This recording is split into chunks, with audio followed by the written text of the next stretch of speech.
Pues... Buenos días, Sergio. Buenos días, John. ¿Qué tal? ¿Cómo estamos? Bien, aquí encantado de venir a Valencia a visitarte y a hacer esta entrevista. Vienes de lejos, de Bilbao. De Bilbao, eso es. Hemos cogido un avión ayer por la noche y aquí estamos, al lío. Qué bien, me alegro mucho de tenerte aquí. Bueno, yo, para el que no sepas, un antiguo amigo del gremio, es enfermero también, tiene su propia página de Instagram, que de hecho yo le copié un poco la idea, porque él quería empezar la página de enfermero, de enfermero maníaco, y yo pues le copié un poco y digamos que me inspiró y hice lo de enfermero clínico. Y bueno, esto es una idea un poco...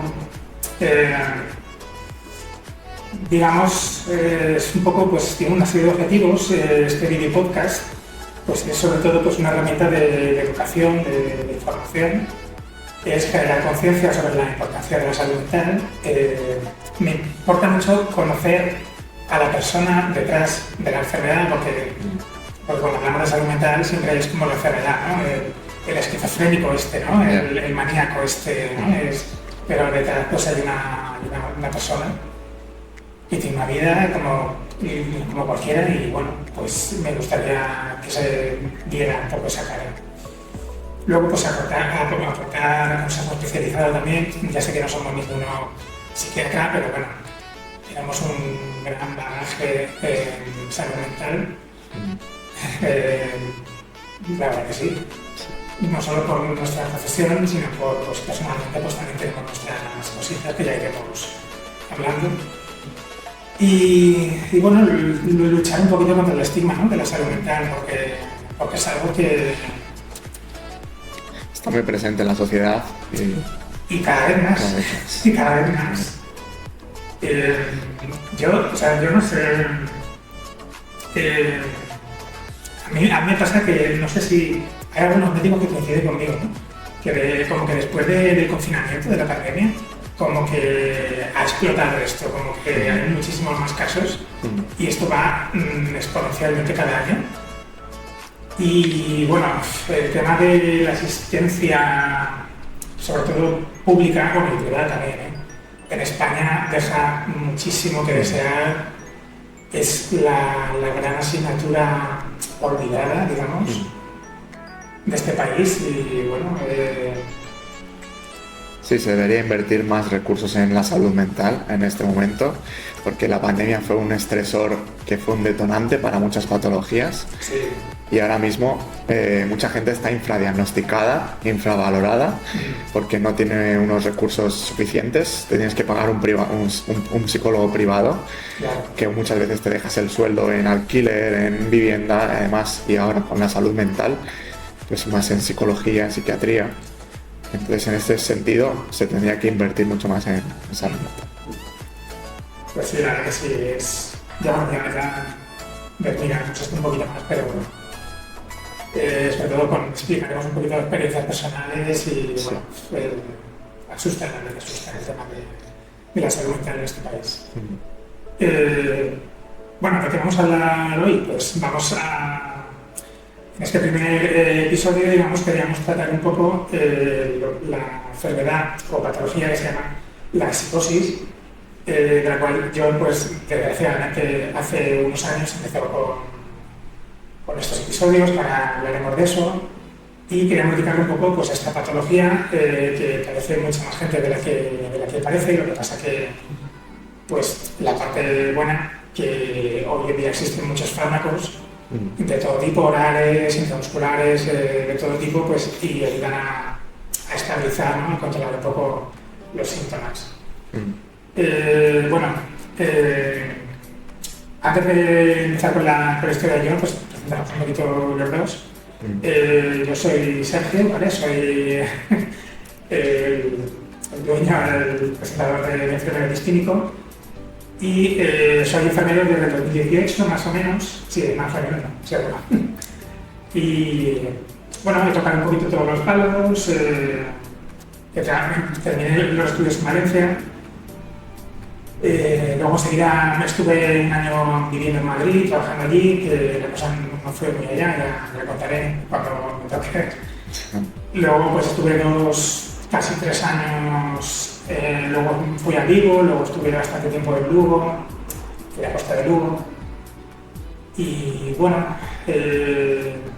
yo también tengo una cosita que se llama Distimia, como el nombre del canal dice.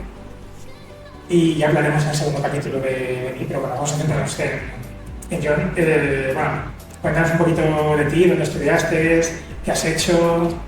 Pues bueno, pues antes de entrar en la carrera tuve un año sabático porque no suspendí química y no pude entrar en enfermería, que era lo que yo quería desde pequeño. Y estuve de voluntario en Cruz Roja, en la Asociación de Cruz Roja. Ahí me formé como monitor de tiempo libre y me especialicé en discapacidad intelectual. Entonces he estado trabajando durante la carrera y ese año que estuve sabático como monitor en chicos, atendiendo chicos con autismo, con trastornos generales de desarrollo, con problemas de conducta a nivel intelectual, con sordera, con ceguera. Bueno. Entonces pues eso me formé, estuve muy...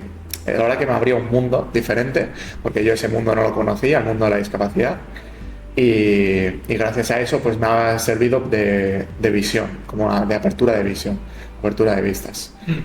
Y luego pues mientras estaba en la carrera estudiando enfermería, que ya luego conseguí entrar, pues estuve trabajando de eso los fines de semana y sacaba un poquito de dinero y también ayudaba a personas a tener un ocio saludable e inclusivo. Claro, que enfermería es inmensa, ¿no? Sí. Es como, no sé, salimos después de 4 años de la universidad, salimos y es como que nos enfrentamos y no sabemos nada. Claro, el tema es que te pueden llamar de cualquier sitio, desde el quirófano hasta pediatría, discapacidad, servicios sociales, salud mental, atención primaria, muchísimo. Y bueno, la verdad que sí, que es duro porque claro, no podemos abarcar tanto conocimiento. Bueno. Y bueno, ya cada uno hace lo que puede, digamos. Yo la carrera la hice en Madrid, en la Rey Juan Carlos, en la Universidad Rey Juan Carlos. Y luego hice un SICUE, un SENECA, a la UPV, a la Universidad del País Vasco. Juan Carlos, no te regalarían el máster, ¿no? No, gracias. Algunos no sé si lo regalarían, pero a mí me costó esfuerzo y dedicación. No era la época de aquella. Sí. Muy bien. Y bueno, luego has estado trabajando en Madrid, por supuesto, y en más sitios. Sí, estuve 2 años trabajando en Madrid, en un hospital general, en cirugía general también, de adultos. Y luego lo compaginaba, gracias a mi formación de discapacidad, pues lo compaginé con una residencia de personas con discapacidad intelectual, que es del grupo AMAS, que estaba ahí en Leganés y luego en Coimbra. Y luego en la pandemia pues trabajé duro en esta residencia, la verdad, fueron unos años duros, que si quieres luego hablamos un poco más sobre ello. Y decidí moverme otra vez a Bilbao, donde había hecho prácticas en el SICUE. Y ya desde Bilbao llevo 4 años seguidos, desde el 2020. Y muy contento, he pasado por atención primaria, sobre todo en Bilbao, y por la red de rastreo del COVID, que estuve 2 años.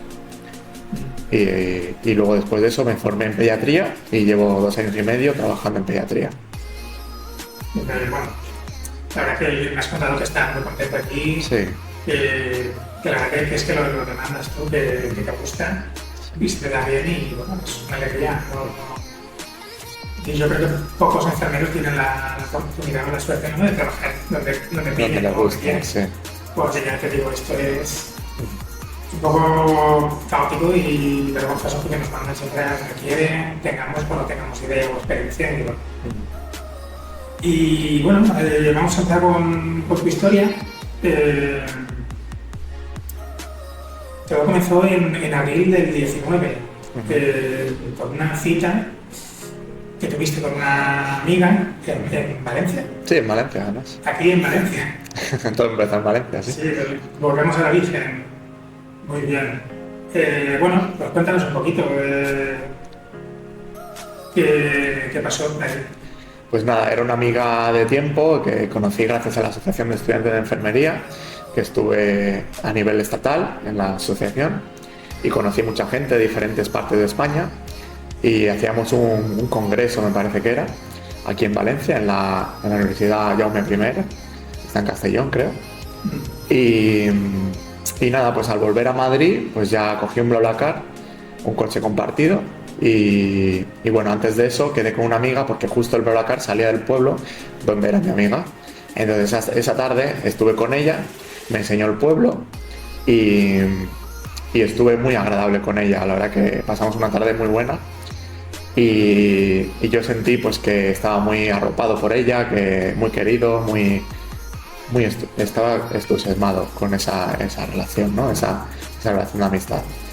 Y era tanto mi entusiasmo que estaba un poquito eufórico, por así decirlo, ¿no? Entonces, pues la euforia siempre ha estado en mi personalidad, en algunos momentos de mi vida, pues me imaginaba que volaba y me ponía a correr por la calle y hacía como que gestos de volar, como... Bueno, también con la música también se relaciona, pues con muchas canciones pues me hacían estar muy contento y me hacían estar en una nube. Entonces, pues eso, la euforia siempre está en mi vida, ¿no? Pero yo no sabía identificarla, es como que bueno, estaba ahí, pero no me daba problemas. Pero este día, pues sí, esa euforia pues se descontroló, ¿no? Entonces cogí un BlaBlaCar y en este BlaBlaCar, pues lo típico, hablas con la persona, dices qué tal, de dónde eres, cómo es tu vida. Y no sé por qué la conversación fueron hacia temas políticos, hacia temas de ideología. Entonces yo ahí no me sentía muy cómodo y empecé a hablar sobre el tema de una forma un poco muy apasionada.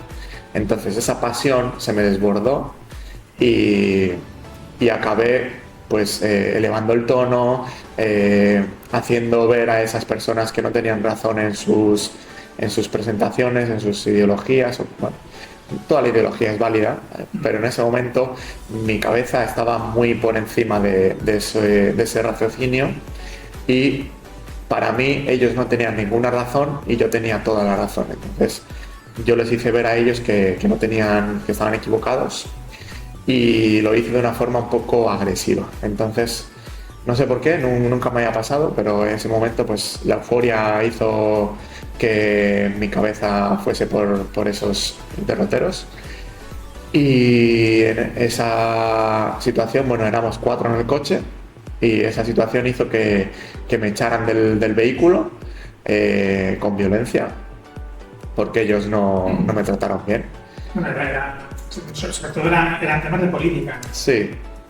Y te quedaba como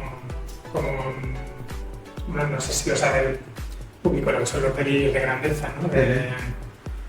No sé, como que tenías tú la verdad, ¿no? Absoluta, sí. Y la razón, y te emocionaste demasiado defendiendo tu postura política, entre otras cosas.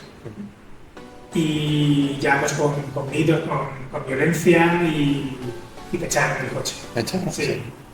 Pues me dejaron en un polígono allí de Paiporta, un pueblo de Valencia. Y se llevaron mi teléfono porque yo lo dejé cargando, pues lo típico, me dejas cargar el móvil tal y ellos no me devolvieron el teléfono. Entonces yo estaba incomunicado y esa noche, que ya eran las 9, 10 de la noche, pues para mí se me vino el mundo encima, ¿no? Era en plan, ¿qué ha pasado aquí? ¿Por qué me ha pasado esto? ¿Qué es lo que tengo? ¿Por qué no he sabido controlarme? Tengo un problema de salud mental, tengo un problema de salud en general o de intelectual. Entonces, en ese momento para mí yo tenía Asperger, era como que yo había descubierto que realmente tenía Asperger y que el Asperger, como no estaba muy conocido, como no estaba muy desarrollado, pues yo tenía el delirio de grandeza de decir, pues voy a descubrir lo que es el Asperger, me voy a documentar, voy a acabar siendo psiquiatra porque voy a acabar siendo muy reconocido en este ámbito y la gente me va a conocer, me voy a hacer famoso. Gracias a esto pues voy a desarrollar mi faceta política, entonces voy a acabar siendo políticamente reconocido también, la gente me va a votar, entonces voy a acabar siendo presidente de España, y acabé siendo pues presidente de la Comisión Europea porque era el top que había en el mundo, ¿no? Y bueno, esa era mi ideación en esos momentos, esos delirios. Y luego también pues eran como un pensamiento cíclico. Yo iba con estos pensamientos positivos de grandeza, de acabar siendo políticamente reconocido, pero luego había otros pensamientos que me venían a la cabeza que era, pues no, tú estás enfermo, tienes que tomar un tratamiento, tienes que ir a un psiquiatra para que te reconozca, porque tú mismo no te lo vas a poder diagnosticar, vas a acabar mal esta noche porque ellos me echaron con violencia del coche. Entonces no me pegaron, pero físicamente sí que había, o sea, verbalmente sí que había violencia. Entonces yo tenía ese miedo de que iba a acabar muriendo ese día. Entonces, como ellos no me pegaron esa paliza, que estaba ahí gracias a una amiga, bueno, una novia de uno de ellos, que lo evitó, pero tenía ese miedo de que iba a morir. Y no podía llorar porque el llorar significaba morir. Entonces era uno de estos mantras que tenía en mi cabeza, que si yo lloraba, si me derrumbaba, pues acabaría muriendo. Entonces, Y bueno, sí, digamos que la chica que iba en el coche en el Lavacar y pidió un poco que te dieran, que te agredieran físicamente. Y bueno, luego a partir de ahí, por esos pensamientos repetitivos, intrusivos, ¿cómo se desencadenó lo que es el episodio en sí, ¿no? Porque también luego intervino la policía. sí, luego pues yo iba intentando parar los coches para ayudarme, contaba mi problema, pero mi problema no lo contaba de una forma racional.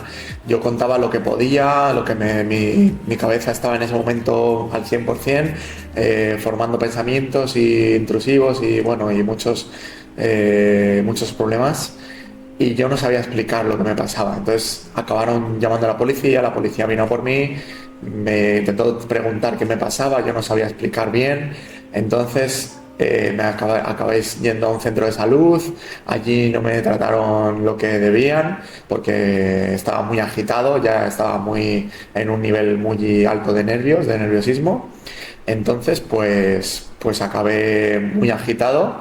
Uno de los policías creía que era el que me iba a agredir, el que me iba a acabar con mi vida. Entonces yo estaba tan nervioso que me agité tanto que me pusieron medicación intramuscular, intranasal, me ataron a la ambulancia porque ya llamaron a ambulancia y me ataron a la ambulancia y me llevaron al hospital.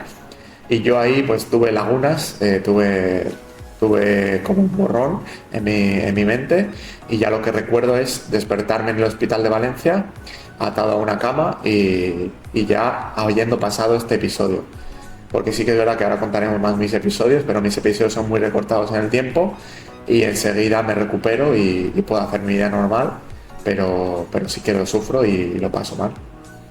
O sea que, bueno, todo empezó, digamos, aquí en el Dakar, con el tema de que te exaltaste por el tema de política y tal, luego obviamente pues ellos te querían agredir, la chica le pidió, empezaron esos pensamientos más repetitivos, luego creo que después han hecho lo del centro de salud, ¿no? Claro, llegaste como muy agitado, un poco agresivo, ¿no? Digamos. Agitado, sí, yo agresivo no me suelo poner agresivo ni con otras personas, claro, ni conmigo mismo, pero sí que estaba muy nervioso, muy corriendo, claro, a hablar. Y, bueno, el centro de salud, pues a ver, tampoco le vamos a culpar. Sí, no. Porque es lo que hay, lo que hemos dicho que es muy amplia la enfermería, pero claro, vas al centro de salud con una patología de salud mental grave y ellos, pues lo más normal es que no sepan qué hacer o cómo tratarlo. Sí. Entonces, al ver que estaba muy agitado, llaman a la policía del centro de salud. Sí, llamaron a la ambulancia directamente. Sí. Claro. La policía es la que me llevó al centro de salud. Claro, y tú, digamos que con ese policía tuviste esta neura, digamos, sí, como que ese policía te cayó mal. Tú pensabas que te quería pegar o que te quería agredir, sí, y te exaltó, te puso mucho más nervioso, ¿no? Digamos. Sí, eso es. Y entonces ya cuando te tuvieron que movilizar forzosamente, que no es agradable, sí, y pues medicar forzosamente intramuscular, que ya pues yo también lo he hecho a algún paciente alguna vez y no es agradable para nadie, ni para el paciente ni para nadie. La verdad que es una situación un poco... Pero bueno, te llevan al hospital, la noche regular. Sí. Pero es que luego de repente te despiertas la mañana siguiente y te es normal. Sí. Sí, yo me dormí en la cama, bueno, me llevaron, me durmieron, me metieron medicación para relajarme y demás. Y al despertarme, pues yo estaba como siempre, o sea, tranquilo, sin pensamientos, sin alteración de la conducta, sin nada extraño. Entonces me vio una psiquiatra, porque la médico de urgencias, bueno, en un análisis me salían opiáceos indeterminados, entonces ella se basó mucho en eso, en que yo podía estar drogado o que podías tener bajo el efecto de sustancias, pero yo no consumo ni bebí esa noche ni nada. Y luego la psiquiatra me hizo una valoración y claro, ella me hizo la valoración cuando yo ya estaba cuerdo, por así decirlo, pues ya tranquilo y sin patología activa. Y me dijo que no tenía ningún problema, que yo pues me podía ir a casa directamente y... Claro, ellos para no encontrar, sobre todo al no tener antecedentes, digamos, lo achacaron al trauma de a la discusión esa que se fue un poco de madre y ya está, y no sé, a mí me parece raro, ¿no? Sí, no me mandaron a ningún seguimiento, ni me dijeron, oye, pues pide cita con tu centro de salud mental o que te hagan algún tipo de seguimiento. No, a las que me dijeron que yo estaba bien, que no tenía ninguna patología y que... Sí, claro, es que acabas con un ataque, no digamos, a ver, no acabas pegando a nadie, pero si acabas atado a la cama, acabas... te sedan forzosamente contra tu voluntad. Sí. Son situaciones muy graves y luego la psiquiatra del hospital dice que no pasa nada, que te vayas a casa, que fue porque te pusiste nervioso en ir a la calle hablando de política y ya está. Y ni seguimiento ni nada, ni terapia, ni medicación, de nada. Es que a mí me parece un poco fuerte, la verdad. No sé. Bueno, luego volví a Móstoles, que es mi ciudad natal, y bueno, me vino a buscar mis tíos y mi madre, que bueno, que a ellos le contaron la policía que yo estaba aparentemente drogado y lanzaba mochilas a los coches, así agresivo, pero lo que intentaba era intentar llegar a casa. Y ahí en Móstoles pues me recuperé, hice mi vida normal, pues yo en ese momento ya estaba trabajando. Entonces pues trabajé, pero al mes pues tuve una recaída y claro, yo en mi pensamiento era pues yo no estoy bien, yo tengo un problema, alguien me tiene que diagnosticar algo porque yo no estoy bien, tengo un problema. Entonces pues para mí ese pensamiento me hizo ponerme nervioso, más angustiado y con ansiedad Claro. Bueno, esto ya estamos hablando de Madrid, que es el segundo episodio así que te digo. Pero bueno, hablando del primer episodio, claro, ¿tú qué pensabas? ¿Tú tenías alucinaciones? Ese primer episodio no, ese primer episodio fue más manía, por así decirlo. Era más pues la euforia o los pensamientos delirantes de grandeza, pero así como psicosis... Eso se fue desarrollando en el tiempo, ¿no? Como que la psicosis como tal apareció en los segundos, el tercero, el cuarto episodio. Como que no identifiqué sensaciones extrañas de irrealidad o de alteraciones de la realidad, de mis sensaciones, No, eso fue más adelante. O sea, empezó como un cuadro básico de manía, digamos. Sí. Un poco descontrolada, pero ahí se ve. Bueno, en aquel entonces vivía en Madrid, volvió a Madrid y digamos que más o menos al cabo de, lo estaba contando antes, que al cabo de un mes más o menos estabas como caminando, como que tú tenías una enfermedad mental, ¿no? Estabas como muy ansioso, con hipocondría o un poco pues es que te pasaba algo en la cabeza. Sí. Y bueno, me contabas que tenías, ahí empezabas a tener un poco de pensamientos delirantes también, como lo de que te ibas a casar con Rosalía. Sí. Cuéntanos un poco eso. Sí, en mi segundo episodio, pues yo estaba, pues mi hermana estaba en mi casa conmigo, entonces ella para mí era muy importante, era una figura de referencia, pero yo para mí, mi hermana era Rosalía, entonces yo me iba a casar con Rosalía porque iba a acabar siendo muy famoso igualmente, entonces para conseguir ese famoseo, ese fama, pues iba a acabar casándome con ella y mi hermana se transformaba en Rosalía, ¿no? Yo la veía y su cara cambiaba, pues escuchaba la música de Rosalía y sí, ahí empecé los episodios psicóticos, por así decirlo, ¿no? También con algún político así de mi gusto también decía que iba a estar con él, que bueno, iba a tener relaciones con mucha gente al final.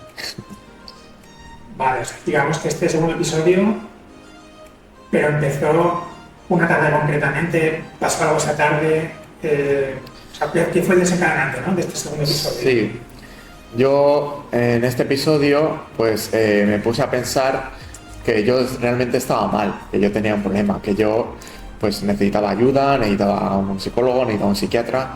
Entonces ese pensamiento pues se fue regurgitando en mi cabeza y se fue creciendo, fue incrementando la ansiedad, la angustia y me acabó en un estado de agitación, ¿no? De alteración de la conducta. Pues yo con mi madre pues le decía, no, yo tengo que salir, tengo que ir a un psiquiatra, tengo que me ayude alguien porque estoy muy mal.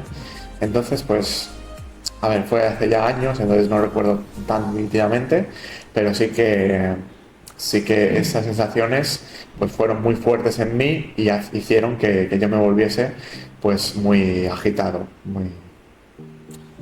Y bueno, en este segundo episodio también acabaste en el hospital, también atado, Sí. por medicación intramuscular involuntaria de forzosa, digamos. Sí.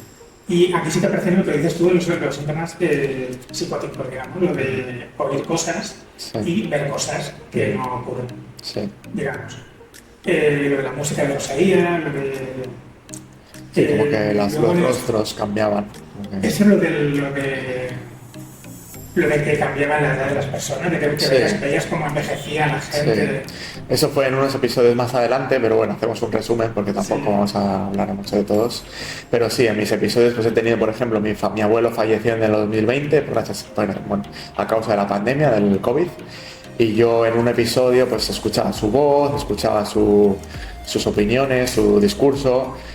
Luego otros momentos yo buscaba a mi médico de cabecera, entonces mi médico de cabecera pues lo buscaba en todas las personas, entonces esas personas se transformaban en él, envejecían porque él tenía pelo canoso, entonces se transformaba su pelo en canas, o yo veía como su cara se llenaba de arrugas o de lunares, entonces esos síntomas pues eran más de psicosis, Claro, veías en directo Sí. como un envejecimiento acelerado Sí. de la cara, ¿no? Y era un poco extraño. Sí. Ya ahí dije, pero esto Esto ya ya- ha pasado, sí. está pasando algo que no es de, digamos. Sí. Y bueno, en este segundo episodio, claro, que acabas en el hospital y todo eso, ¿qué diagnóstico te dan? O sea, ¿qué explicación te dan? Porque aquí ya tenías un antecedente de lo que pasó en Valencia. Nada, a mí, bueno, no sé si me explicaban algo, yo estaba muy agitado, entonces lo que le explicaron a mi familia era pues que había tenido una alteración de la conducta, que era el diagnóstico que me pusieron, agitación psicomotriz o alteración de la conducta, pero no me dieron un diagnóstico como tal, me dijeron, bueno, pues para el diagnóstico pues hace falta muchos factores, mucha entrevista, pues entonces para ese diagnóstico necesitas un psiquiatra a nivel ambulatorio, a nivel de centro de salud mental. Entonces ahí me derivaron al psiquiatra del centro de salud mental y tuve una entrevista con este psiquiatra. Y este psiquiatra, viendo mis antecedentes y lo que me había pasado en el BlaBlaCar y cómo yo lo contaba, porque al principio yo lo contaba como que era un trauma. Yo no tenía euforia, no tenía manía, no tenía psicosis. Yo no lo contaba así, yo lo contaba como un trauma que me habían hecho mucho daño, que gracias a, o sea, a causa de esto, pues tuve este desencadenante. Y este psiquiatra me dijo que yo estaba preocupado porque tenía Asperger, entonces me dijo que Asperger no era y que bueno, que me iba a hacer un seguimiento a nivel psicológico, porque él veía que yo tenía problemas a nivel psicológico, pues a nivel trauma de infantil, por el bullying que me habían hecho en la infancia o por la personalidad que me había forjado en base a evitar ciertas conductas a nivel pues de identidad misma, de identidad mía. Entonces yo me restringí alguna parte de mi personalidad, entonces pues estaba un poco oculto, un poco... O sea que, claro, el hospital te envía al psiquiatra público, él te valora, él piensa o ve, según piensa él, que no hay ninguna enfermedad grave, física o mental, digamos, Sí. y que simplemente tienes problemas psicológicos. Sí. Te deriva al psicólogo público. Sí. Y bueno, ¿cómo fue ¿Cuándo te dieron cita? ¿O cada cuánto? ¿Qué servicio te ofrecía? Bueno, era un psicólogo del centro de salud mental y yo fui una vez y o sea, en esa sesión no recuerdo bien qué cosas me dijeron, pero bueno, no sé si incluso si fui a ese psicólogo porque gracias a, bueno, como mis episodios eran repetitivos y cada 2-3 meses o así tenía estos episodios y justamente era el tiempo en el que me dieron esa cita, a lo mejor me dieron para 3 meses o 4 meses, pues no sé si realmente acabé yendo a esta primera consulta de psicología. Bueno, te daban para, o sea, como muy espaciado el tiempo y muy poco tiempo. Sí. Bueno, es que la verdad que es vergonzoso, ¿no? Que lo que hablábamos al principio, que que no todo el mundo tiene recursos, tiene dinero para pagarse un psicólogo o un psiquiatra privado, que no son nada baratos. Y yo recuerdo también cuando me pasó a mí, bueno, un episodio de depresión mayor, también ya del próximo episodio, en el hospital público. O sea, después de estar ahí esperando, no me acuerdo, 3 horas, me atendieron 2 residentes, 2 estudiantes, que ni siquiera eran médicas de verdad. Y me mandan a universidad y me mandan a casa. Y sí, me dicen, me derivan al psiquiatra de la pública y al psicólogo. Pero es que tardaron 3 meses o más. Y me ofrecían 15 minutos de terapia cada 3 meses o 4 meses. Sí. Y era como es que es absurdo del todo, ¿no? Con eso no puedes hacer una terapia realmente. No puedes hacer nada con eso, o sea, es inútil del todo. Pero bueno, no sé, esto hay que generar un poquito de conciencia y protestar y exigir un poco pues que la sanidad pública también le pagamos por los impuestos. Sí.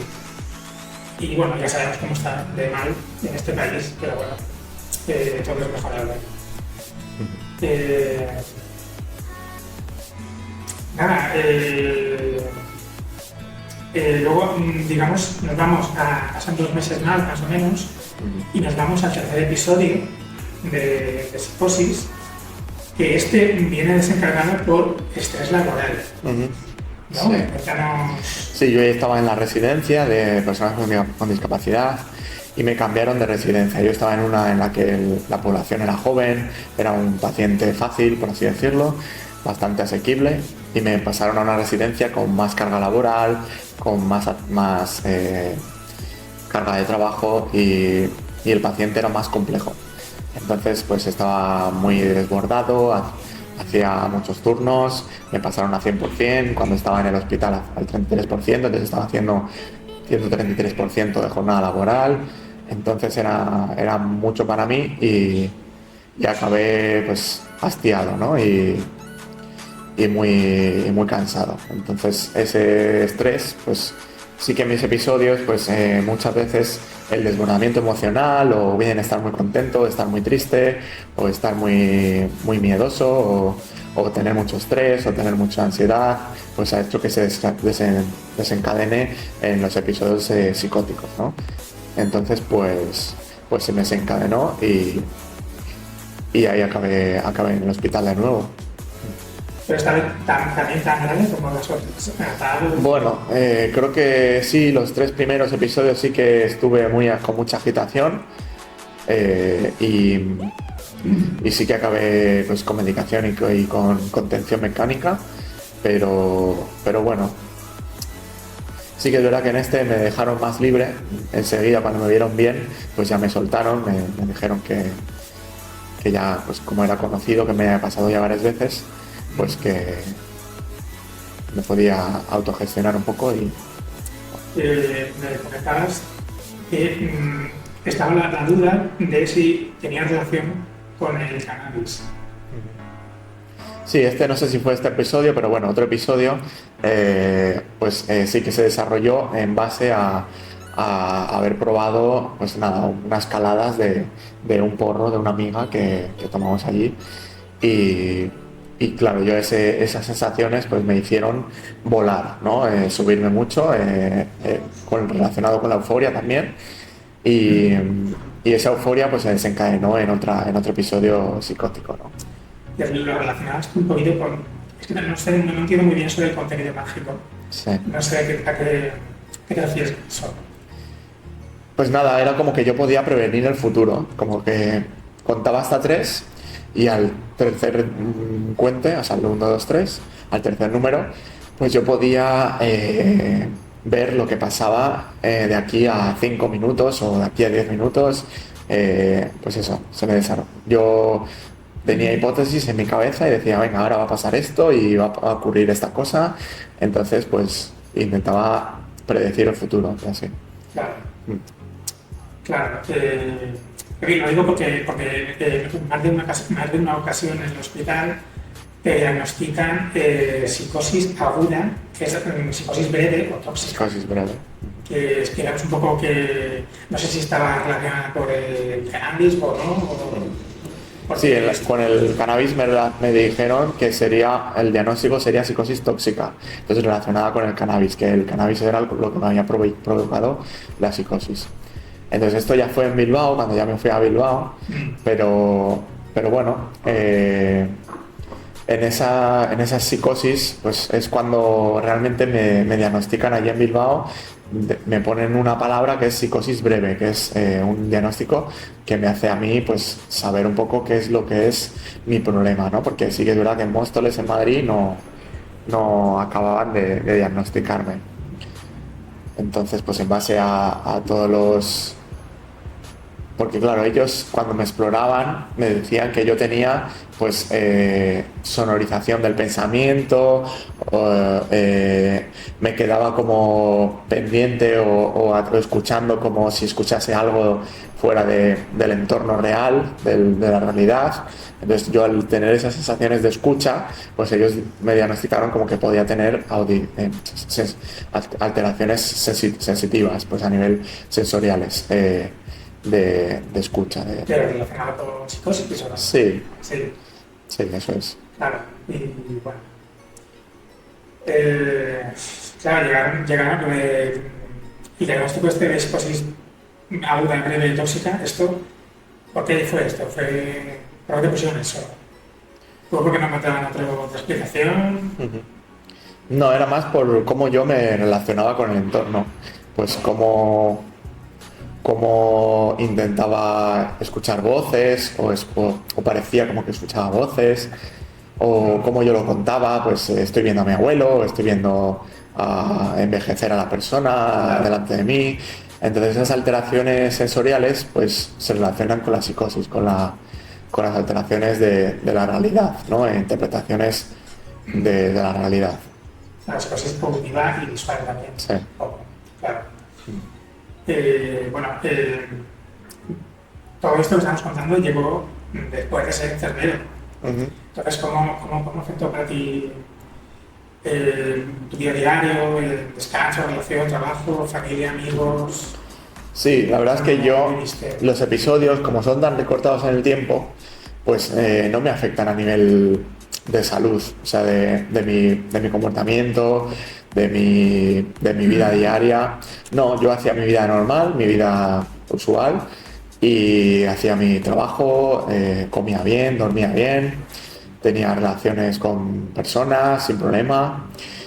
Y no, simplemente pues cuando me encontraba un poco nervioso, un poco agitado, pues se me desencadenaba estos episodios, pero eran como muy recortados, como en horas, en pocas horas ya tendría el episodio resuelto y volvía a ser yo. O sea, así que me alteraba mi percepción de lo que yo era, de lo que yo podía hacer, de cómo yo interpretaba la realidad, pero esto era muy recortado en el tiempo y no afectaba grandes a mi vida laboral, en mi vida cotidiana.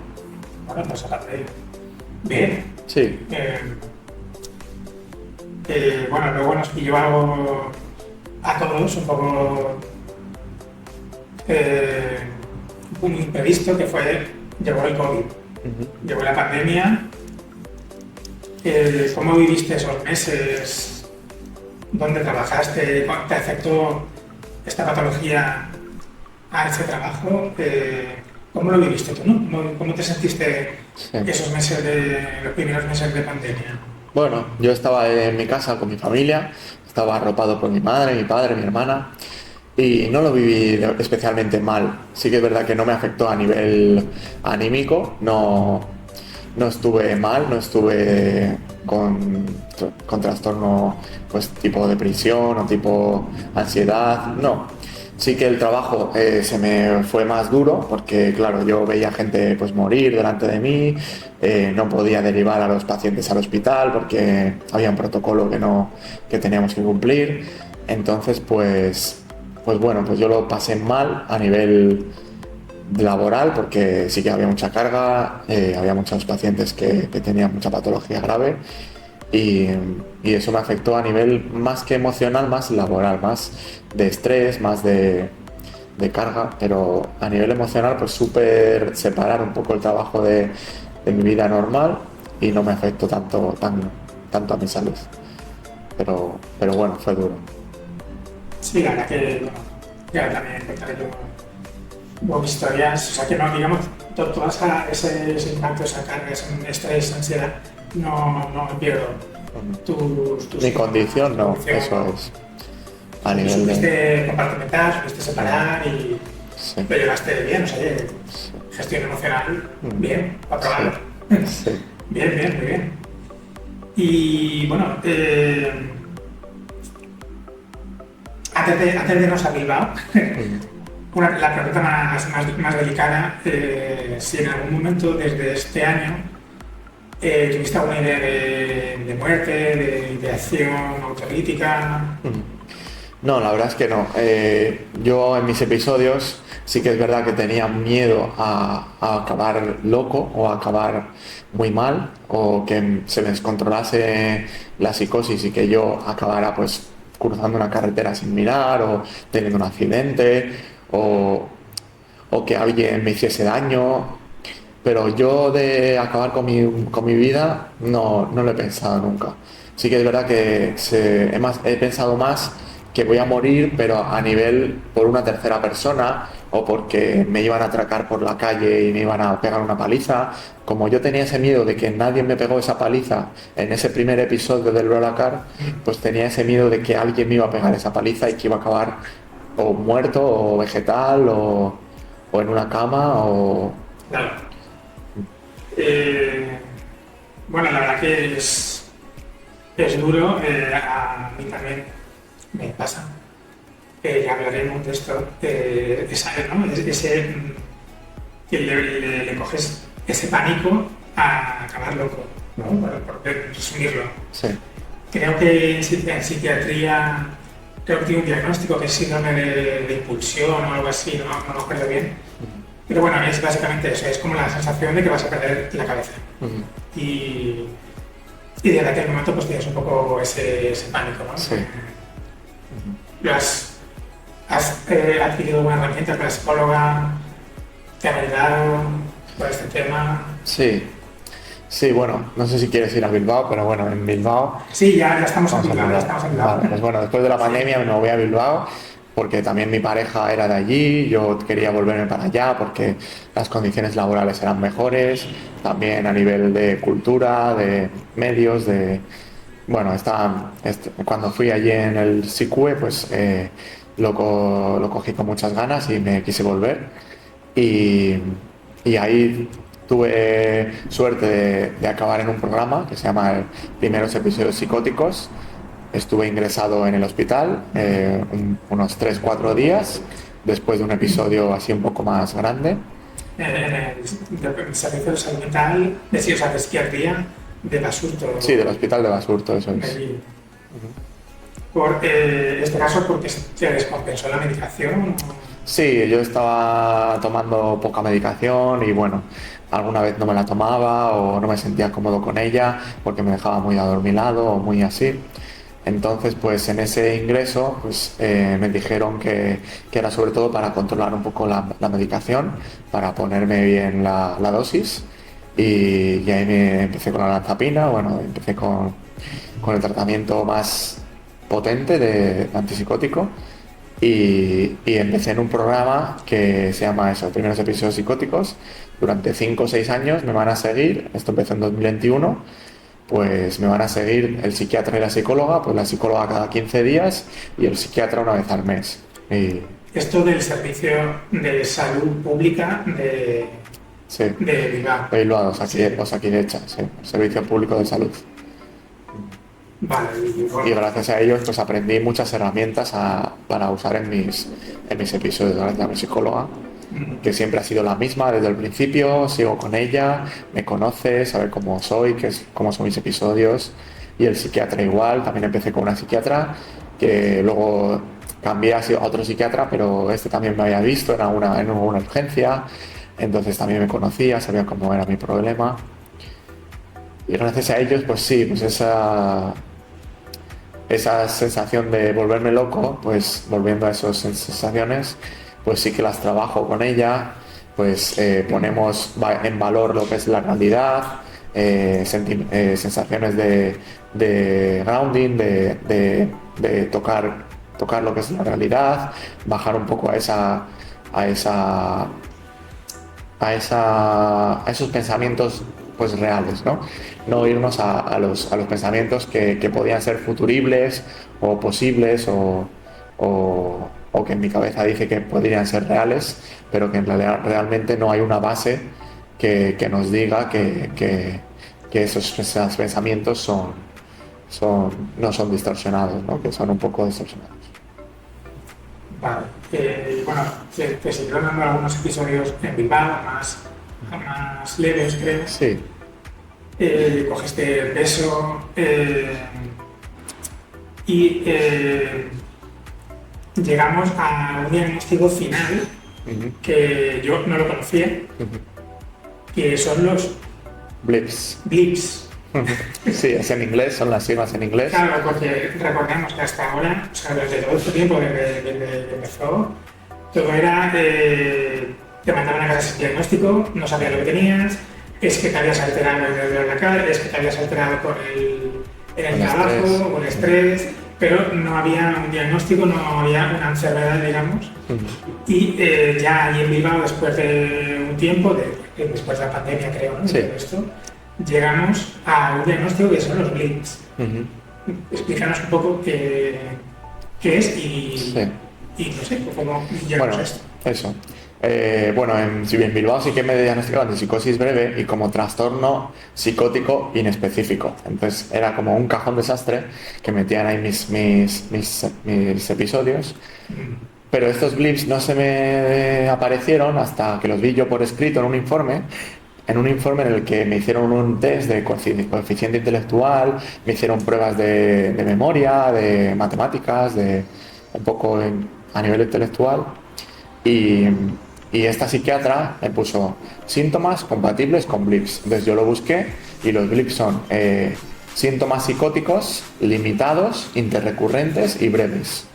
Entonces es una condición que se tiene a nivel de salud mental, en el que tienes síntomas psicóticos, que no es una enfermedad como la esquizofrenia o como otra patología así más desreglada, sino que son síntomas. Pues tengo episodios recortados, que es lo que cuadra con mi patología, ¿no? Con mis sensaciones. Entonces, pues eso, son cortos, son breves, son interrecurrentes y... ¿Qué tipo de medicación estás tomando o cómo lo estás tratando? Sí, yo, bueno, también como algún psiquiatra me dijo que también la hipomanía podría tener por la euforia que tenía en el primer episodio, en alguna personalidad, pues mi tratamiento alguna vez ha sido con antidepresivos también, porque esa euforia me decía embajonarme, aunque yo creo que ese bajón era más causado por la otra medicación, que eran los antipsicóticos, que yo traté con olanzapina, con Albilifi, el aripiprazol. Y eso, en el ingreso de Basurto del 2021 me pusieron olanzapina, que es un antipsicótico que te baja un poco, no el ánimo, pero bueno, un poco te reduce, te baja un poco esa agitación posible que puedas tener, entonces te hace estar más tranquilo. Pero los primeros meses de esa medicación yo estaba muy bajo, muy que no participaba en las conversaciones con mis amigos, estaba un poco oído, estaba un poco a nivel pasivo. Sí, como apático, Sí. con astenia, ¿no? Sí. Con desgana, digamos. Sí. Sí, eso la verdad que los antidepresivos pues, tienen ese efecto secundario, sobre todo hasta que se consiguen un poco estabilizar, ¿no? En medio organismo. Sí. Recordemos, bueno, pues, aparte de los antidepresivos, la mayoría son recaptadores inhibidores de la recaptación de la serotonina, digamos. O sea, digamos que la serotonina está más tiempo en el cerebro y eso es que luego, esos son los antidepresivos. Luego están los antipsicóticos, que digamos que disminuyen esos estados de agitación.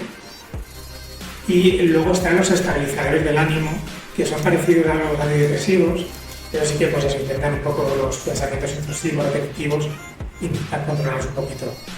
Pero bueno, tú ahora mismo estás con una medicación, te cambiaron la olanzapina y estás ahora con una medicación intramuscular, ¿no? Sí. Que se llama... Albilifi o aripiprazol. Albilifi, que es la marca, digamos, Sí. es el Danone, Sí. y aripiprazol es el yogur, ¿no? Sí. El principio activo. El principio activo, efectivamente. Sí. Bueno, ¿estás contento? Sí. Aparte de que es un poco incómodo los pinchazos, Sí. pero te notas más estable, más... Sí, yo con la olanzapina pues me bajaba ese ánimo, me dejaba un poco más tirado, además engordé 10 kilos como hemos estado hablando, pues eso, entonces pues mi psiquiatra pues estuvo hablando conmigo y me dijo, ¿qué te parece cambiar a aripiprazol? Que ya lo tuviste una temporada y no te fue mal. Lo que pasa es que lo tomé como a dosis muy bajas, entonces no me hacía mucho efecto. Entonces fui cambiando a aripiprazol, de poco fuimos en un tránsito muy leve, muy progresivo, de bajar la olanzapina y subir al aripiprazol, hasta que ya solamente tomaba aripiprazol.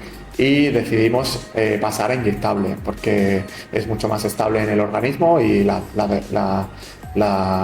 aceptación del medicamento es mucho mejor, y la verdad es que me está ayudando mucho porque los episodios que tengo son más recortados en el tiempo, tengo menos frecuencia de episodios y son más leves. No necesito ir a la urgencia como los primeros episodios, que yo todos los episodios, los 6 primeros episodios, 4 o 5, te necesitaba ir a la urgencia, y luego ya pues estos son estabilizarme, eso es.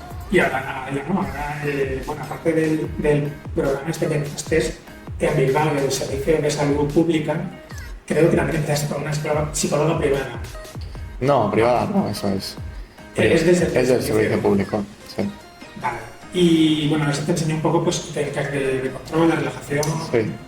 Digamos que ahora esos episodios, aparte de que estamos controlados químicamente con la medicación, tú no es como Tú ya sabes reconocer. Eso es. Sí, yo los síntomas los identifico muy fácilmente. Sé cuándo estoy bien y cuándo estoy empezando con el episodio psicótico. Claro. Entonces, pues me lo diagnostico, por así decirlo, y digo, vale, estoy sufriendo este episodio, de qué manera puedo atajarlo, qué herramientas tengo, todo lo que he aprendido en estos 3 años, pues cómo puedo llevarlo a cabo. Y bien, me los controlo bastante bien yo. Me tomo medicación que tengo de rescate, que siempre llevo mi pastillero encima. Y estos episodios que actualmente persisten, digamos, te ocurren sobre todo de noche, ¿no? En situaciones sociales. Eso es. Un poco de agobio o de personas nuevas que no conoces, sí. ¿no? O sí, eso. Discotecas. Eso es, antes mis episodios eran, pues me daban pues por diferentes causas, y ahora son un poco más repetitivos, por así decirlo, en cuanto al contexto. El contexto suele ser en situaciones de ocio, de salir de fiesta o salir por la noche. Sí que como el primer episodio fue por la noche, pues relaciono que tengo ese miedo de que me pase algo por la noche, de que tenga algún problema, pues de que me atraquen, de que tenga pues algún episodio de agresividad con alguna persona. Entonces, pues cuando no controlo bien la situación, pues se me dan estos episodios, ¿no? Actualmente. Entonces, cuando no conozco bien a las personas con las que estoy, que no saben de mi condición, que me siento juzgado, me siento incómodo, o que me siento que me van a pensar que estoy loco, que no soy una persona normal. O luego también pues mucho bullicio, mucho agobio de personas, de... Sitios cerrados, con demasiada gente, demasiado ruido, ¿no? Sí, eso es. Eso es muy común, también me pasa. Y bueno, pero ya te sabes reconocer, cuando ves que se va a salir de control, pues te vas a casa, haces tus ejercicios de relajación, tienes la medicación de rescate, que no hace falta siempre tampoco, ¿no? Sí, eso es. Y bueno, ahora mismo más o menos bien. Sí. Más o menos tenemos diagnóstico, tenemos un plan de rescate. Sí. Y sigues trabajando de enfermero. Sí. Muy bien, muy bien. ¿No has pensado en dejar la enfermería a causa de todo esto? No he dejado nunca, no he pensado nunca en dejarlo. Sí que es verdad que tengo el miedo de que me dé un episodio mientras trabajo, que bueno, alguna vez he tenido algún episodio, no tanto por mí, sino por los estresantes que ha habido en ese día. Pues, por ejemplo, un día vino la policía al centro de salud porque un niño, vinieron sus padres que estaban separados, y entre los padres tenían enfrentamientos, se estuvieron agresivos con ello, con el niño, entre ellos, y eso me hizo desestabilizarme, y tuve ese episodio así en el trabajo, pero bueno, me lo supe controlar bien, no se me notó, y tengo ese miedo de que en el trabajo me den más episodios, pero bueno, sí que es verdad que no me están dando, entonces pues mi enfermedad me está dejando. Sí. Bueno, estamos como llegando a llevamos una hora. Sí. Estamos llegando al final. ¿Qué cosas durante estos años o al final de estos años, qué cosas crees que han sido claves o imprescindibles, ¿no? para afrontar esto? ¿Qué cosas han sido importantes para ti? ¿No? Pues lo más importante para mí ha sido la terapia, o sea, el tener... Sí, psicológica. Con la psicóloga. Eso es, tener una psicóloga que te conoce, que sabe tu historia, que sabe cómo tratar, porque es una psicóloga clínica, que conoce lo que es la psicosis, lo que es la enfermedad, qué herramientas utilizar, qué herramientas están a mi disposición, cómo afrontar estos episodios, cómo reducir esa ansiedad, esa angustia que me provocan. Lo más importante ha sido la terapia y el apoyo de otras personas. Yo en mi red de amigos pues lo he contado, que tengo un problema de salud mental, que me pasa esto, entonces a mi familia también está disponible. Entonces, el apoyo social, el apoyo de mi pareja, de que en mis episodios pues esté alguien conmigo, porque yo siempre en estos episodios buscaba a alguien que me apoyase, que me distrajera de esos pensamientos, y y que me reconduciese un poco por lo que es la realidad, dejar un poco esas sensaciones extrañas, psicóticas, y bajarme a la realidad, ¿no? Entonces ese apoyo de mi familia, de mis amigos, pues también lo considero muy importante. Vale, o sea, no solo familiares, sino también amigos, has tenido apoyo, te ha salido aconsejar, acompañar, ¿no? Digamos. Algo más, como el ejercicio. Sí, bueno, actualmente estoy en un programa también de investigación de un enfermero de salud mental, de ahí de mi hospital, de Basurto, y estamos haciendo un seguimiento a nivel de ejercicio físico, alimentación, entonces un poco de hábitos saludables, porque gracias a mí, bueno, a causa de mi condición, a tomar los antipsicóticos, pues a nivel hormonal, metabólico, pues me afecta a mi organismo la medicación, entonces a nivel de alimentación pues nos tenemos que cuidar un poco más, y estoy gracias a este proyecto pues trabajando un poco en mi autocuidado, entonces claro, eso también es una... Digamos, para prevenir, ¿no? Un poco la patología de la salud mental. Bueno, luego, esto es algo que no te pasa a ti, ¿no? Que nos pasa a todos. ¿Tu condición de salud mental es algo que ahora lo cuentas con normalidad o es algo que te esfuerzas por ocultar todos los días? Bueno, depende un poco de la persona. Si tengo confianza con esa persona, sí que lo he llegado a contar, pues con trabajadores, con compañeros de trabajo, con...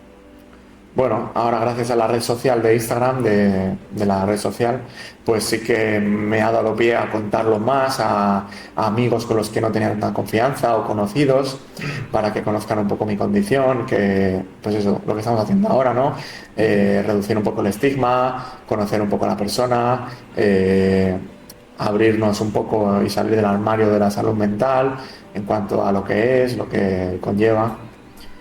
Pero sí, yo lo trato con normalidad, la verdad, no lo suelo ocultar. Sí que digo, pues, bueno, pues ha sido un trauma que me hicieron allí en Blablacar, no sé qué.